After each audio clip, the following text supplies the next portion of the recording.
Hello everyone, myself Krishna Priyanka, faculty of the Knowledge Institute of Nursing, and today we learn about the preeclampsia. So about the introduction, so definition. So preeclampsia is a multiple system disorder of the unknown etiology that characterized by development of the hypertension to extent of 140 by 90 mm of Hg, more with the proteinuria after 20 weeks in the previously non uh, normotensive and non protein married woman so એવી woman હોય કે જેને previously pregnancy પહેલાં એનામાં કોઈ hypertension કે કોઈ protein urea જેવી કોઈ કન્ડિશન ના હોય બટ ડ્યુરિંગ ધ પ્રેગ્નન્સી એની અંદર આપણને હાઇપરટેન્શન જોવા મળે કાં તો પ્રોટીન યુરિયા પણ જોડે જોવા મળે તો આપણે એને કહીએ છીએ કે પ્રી એક્લેમ્સિયા છે. So pregnancy induced hypertension so the term pregnancy induced hypertension is defined as the hypertension that develop in directly result of the gravity state. It includes the gestational hypertension હોય pre-eclampsia હોય અને eclampsia હોય. તો જ્યારે ત્રણેય condition હોય ત્યારે આપણે કહીએ છીએ કે પ્રેગ્નન્સી ઇન્ડ્યુસ હાઇપરટેન્શન છે.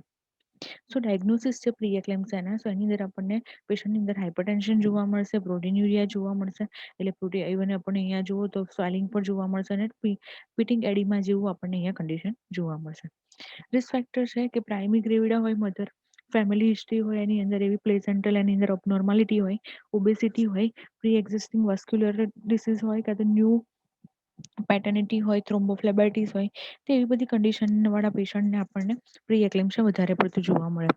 પેથોફિઝિયોલોજી છે so in normal pregnancy so angiotensin 2 is destroyed by the angiotensinizing enzyme which is liberated from the placenta and the vascular system become refraction to the pressure against agent like angiotensin 2 by the increased synthesis of the prostaglandin and nitric oxide which act as a vasodilator. So અહીંયા જે normal પ્રેગ્નન્સીની અંદર શું થશે કે જે એન્જીયોટેન્સિન 2 છે કે જે મોસ્ટ ઓફલી જે એન્જીયોટેન્સિન એન્ઝાઇમ છે જેના દ્વારા ડિસ્ટ્રોય થઈ જતું હોય છે જે પ્લેઝન્ટાની અંદરથી આવતું હોય છે અહીંયા વાસ્ક્યુલર સિસ્ટમની અંદર વાસોડાયલેશન જે એક્ટ થતો હોય છે એની કારણે થઈને અહીંયા એનું જે છે એ ઇન્ક્રીઝ થઈ જાય સિન્થેસિસ થવાનું કારણ કે પ્રોસ્ટાગ્લેન્ડિન અને નાઇટ્રિક ઓક્સાઇડના કારણે થઈને ક્લિનિકલ એના ટાઈપ્સ છે કે પ્રી એક્લેમ્સિયા માઇલ્ડ પણ હોય અને મોડરેટ પણ હોય.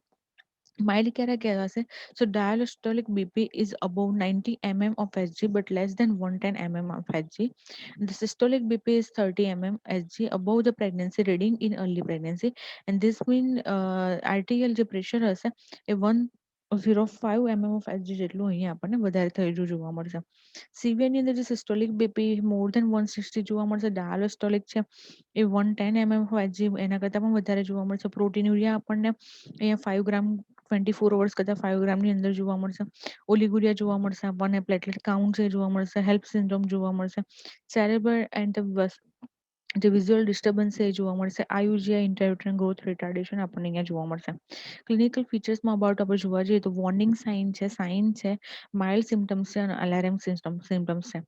સો વોર્નિંગ સાઇનની અંદર જોઈએ તો સિવિયર હેડેક અને બ્લર વિઝન થશે ન્યુઝિયા એન્ડ વોમિટિંગ જોવા મળશે આપણને ઇવન ડિઝીનેસ એન્ડ જે બ્લર વિઝન છે એ જોવા મળશે excessive swelling of the hand and the feet the decrease the frequency of the urination rapid pulse જોવા મળશે. સાઇનની અંદર જોઈએ તો અબનોર્મલ વેઇટ ગેઇન જોવા મળશે દેન ટેમ્પરેચર એનું વધી જશે એડીમા જોવા મળશે પલ્મોનરી એડીમા જોવા મળશે. માઇલ્ડ સિમ્ટમ્સની અંદર જોઈએ તો slight swelling over the ankle and swelling may extended to the face abdominal wall vulva even the whole body. સો આખા બોડીમાં આપણને સ્વેલિંગ જોવા મળશે અને એની માટે પણ અલાર્મિંગ સાઇન છે કે ક્યારે આપણે કંઈ એક્શન લેવાની જરૂર પડે. સો હેડેક વધારે પડતો હોય યુરિન આઉટપુટ છે ઓછું થઈ ગયું હોય સ્લીપ ડિસ્ટર્બન્સ જોવા મળે એપિગેસ્ટિક પેઇન જોવા મળે આઈ સિમ્ટમ્સ આપણને જોવા મળે બ્લર વિઝન જોવા મળે. ઇન્વેસ્ટિગેશનની અંદર આપણે જોઈએ તો યુરિન એનાલિસિસ કરવામાં આવે ને અને બ્લડ વેલ્યુ કરવામાં આવશે. યુરિન એનાલિસિસ એટલે પ્રોટીન યુરિયા ચેક કરવા માટે યુરિન એનાલિસિસ અને બ્લડ વેલ્યુ એની ચેક કરવામાં આવશે. ઓપ્થેલ્મોસ્કોપિક એક્ઝામિનેશન કરવામાં આવશે કારણ કે અહીંયા આપણે બ્લડ વિઝનના ચાન્સીસ જોવા મળે છે. એન્ટીનેટલ જે ફિટલ મોનિટરિંગ છે અહીંયા કન્ટિન્યુ કરતા રહેવું પડશે. કોમ્પ્લિકેશન છે કે ઇમિડિયેટ કોમ્પ્લિકેશન કયા થશે મેટર્નલની અંદર સો એક્લેમ્સિયા થવાના ચાન્સીસ છે એક્સિડેન્ટલ હેમરેજ થવાના ચાન્સીસ છે ઓલિગુરિયા છે ઓન્યુરિયા છે પ્રીટર્મ લેબર છે હેલ્પ સિન્ડ્રોમ છે જેનું વિઝન છે એ ઓછું થઈ જશે બ્લાઇન્ડનેસ આવવાના ચાન્સીસ છે સેરેબ્રલ હેમરેજ થઈ શકે છે એઆરડીએસ છે એક્યુટ રેસ્પિરેટરી જે ડિસ્ટ્રેસ સિન્ડ્રોમ છે એ થવાના ચાન્સીસ છે. કન્ટિન્યુમાં આપણે જોઈએ કે ડ્યુરિંગ ધ લેબર આપણને એક્લેમ્સિયા પોસ્ટ હેમરેજ પોસ્ટપાર્ટમ હેમરેજ થવાના ચાન્સીસ છે. પ્યુપેરિયમની અંદર એક્લેમ્સિયા, શોક, સેપ્સિસ. ફીટલ કોમ્પ્લિકેશન જોઈએ તો ઇન્ટ્રાયુટ્રાઇન ડેથ છે, એસ્ફિક્સિયા છે, દેન પ્રીમેચ્યુરિટી છે, ઇન્ટ્રાયુટ્રાઇન ગ્રોથ રિટાર્ડેશન છે. રિમોટ કોમ્પ્લિકેશન જોઈએ તો રેસિડ્યુઅલ આપણને હાઇપરટેન્શન કાયમ માટેની જોવા મળે. ઇવન રિકરન્ટ આપણને પ્રી એક્લેમ્સિયા જોવા મળશે. ક્રોનિક રિનલ ડિસીઝ થઈ શકે છે અને પ્લેઝન્ટલ જે અબ્રપ્શન છે એ અહીંયા થવાના ચાન્સીસ છે. સ્ક્રીનિંગ ટેસ્ટ જોવા જઈએ તો ડોપલર અલ્ટ્રાસાઉન્ડ છે, present of the diastolic notch at the 24 weeks of gestation, absence of and diastolic frequencies, average mean arterial blood pressure જે છે સેકન્ડ ટ્રાઇમેસ્ટર મોર દેન 90 mmHg અને ફિટલનું જે ડીએનએ છે એ અહીંયા આ બધા સ્ક્રીનિંગ જે ટેસ્ટ છે અહીંયા કરવાની જરૂર પડશે. પ્રોફાઇલેટિક મેઝર્સ છે જેની અંદર છે કે રેગ્યુલર એન્ટીનેટલ ચેકઅપ છે, દેન એન્ટીથ્રોમ્બોટિક એજન્ટ છે, હેપેરિન છે, લો મોલેક્યુલર વેઇટ છે, કેલ્શિયમ સપ્લિમેન્ટરી આપવામાં આવશે 2 ગ્રામ પર ડે, then antioxide છે, vitamins E, C and the nutritional supplementary with the magnesium, zinc, fish oil and the low salt diet, balanced diet છે જે અહીંયા બધું પ્રોફાઇલેટિક્સ છે જેનું રેગ્યુલર મેઝર કરવામાં આવશે. અબાઉટ ધ મેનેજમેન્ટની અંદર ઓબ્જેક્ટિવ છે કે સ્ટેબિલાઇઝ ધ હાઇપરટેન્શન અને પ્રિવેન્ટ ધ સિવિયર પ્રી એક્લેમ્સિયા. તો પહેલાથી જે પણ હાઇપરટેન્શન છે એને પ્રિવેન્ટ કરવું પડશે અને સ્ટેબલ કરવું પડશે અને પ્રી એક્લેમ્સિયા ના થાય સિવિયર એ અહીંયા પ્રિવેન્ટ કરવું પડશે. ટુ પ્રિવેન્ટ ધ કોમ્પ્લિકેશન, અહીંયા કોમ્પ્લિકેશન પ્રિવેન્ટ કરતા રહેવા પડશે. To prevent the eclampsia, delivery of the healthy baby in the optimal time and the restoration of the health of the mother in the puerperium. Hospital મેનેજમેન્ટની અંદર આપણે પેશન્ટને rest provide કરશું, diet completely provide કરીશું, ડાયોરેટિક્સ પેશન્ટને આપવામાં આવશે. Even જો પેશન્ટને વધારે પડતું હાઇપરટેન્શન તો એન્ટી હાઇપરટેન્સિવ જે ડ્રગ છે મિથાઇલ ડોપા છે અહીંયા ચાલુ કરવામાં આવશે અને ડાયોરેટિક્સની અંદર લેસિક્સ પેશન્ટને આપવામાં આવશે. અહીંયા એન્ટી હાઇપરટેન્સિવ જે ક્રાઇસિસ છે જેની અંદર અહીંયા ડ્રગ છે કે કઈ રીતના કઈ મેડિસિન ક્યારે આપવામાં આવે છે. તો અહીંયા જો મોર દેન 160/110 mmHg હોય તો અહીંયા લેબેટાડોલ છે જેનો ડોઝ આપવામાં આવેલો છે કે 10 to 20 mg છે, આઈવી છે એવરી 10 મિનિટે.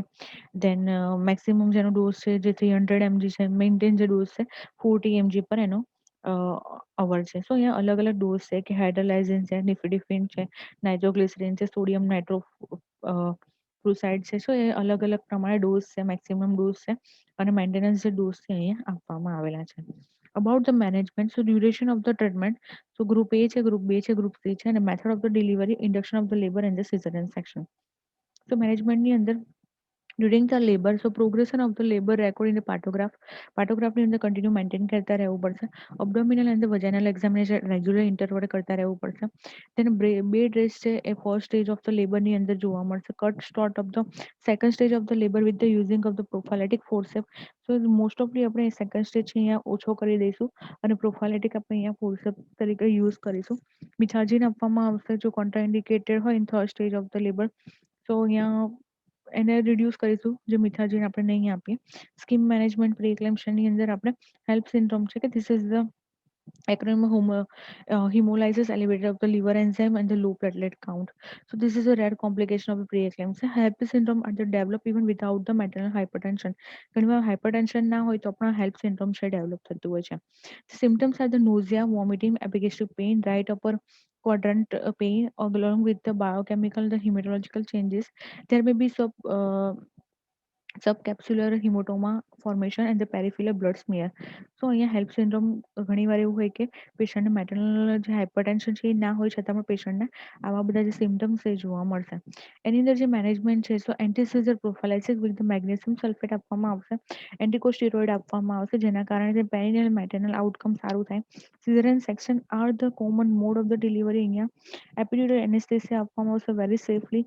પ્લેટલેટ ટ્રાન્સફ્યુઝન કરવામાં આવશે અને the recurrent risk of the જે હેલ્પ સિન્ડ્રોમ છે પણ આવી કન્ડિશનમાં ઘણીવાર 3 to 19% રખતું આપણને હેલ્પ સિન્ડ્રોમ ફરી થવાના ચાન્સીસ છે. Expected management હોય so when the pregnancy is less than 34 weeks, so with the bed rest, plasma volume expansion, then antithrombotic agent આપવામાં આવશે, એન્ટી ઇમ્યુનોસપ્રેસન્ટ ડ્રગ આપવામાં આવશે અને બીજી બધી જે પ્લાઝમા થેરાપી છે અહીંયા પેશન્ટને પ્રોવાઈડ કરવામાં આવશે. કોમ્પ્લિકેશન થઈ શકે છે અબ્રુશિયો પ્લેઝન્ટા થઈ શકે છે, સેરેબ્રલ એડીમા થઈ શકે છે, પલ્મોનરી એડીમા છે, લેરેન્જિયલ એડીમા છે, જેને જે એક્યુટ રેસ્પિરેટરી ડિસ્ટ્રેસ સિન્ડ્રોમ છે થવાના ચાન્સીસ છે, સેપ્સિસ થવાના ચાન્સીસ છે, એક્યુટ રિનલ ફેલિયર થવાના ચાન્સીસ છે, સિવિયર જે એસિટાઇઝ થઈ શકે છે, રિટાઇનલ ડિટેચમેન્ટ થઈ શકે છે, સબકેપ્સ્યુલર હિમેટોમા થવાના ચાન્સીસ છે અને ડેથ થવાના અહીંયા ચાન્સીસ છે. So it's all about the pre એક્લેમ્પશિયા.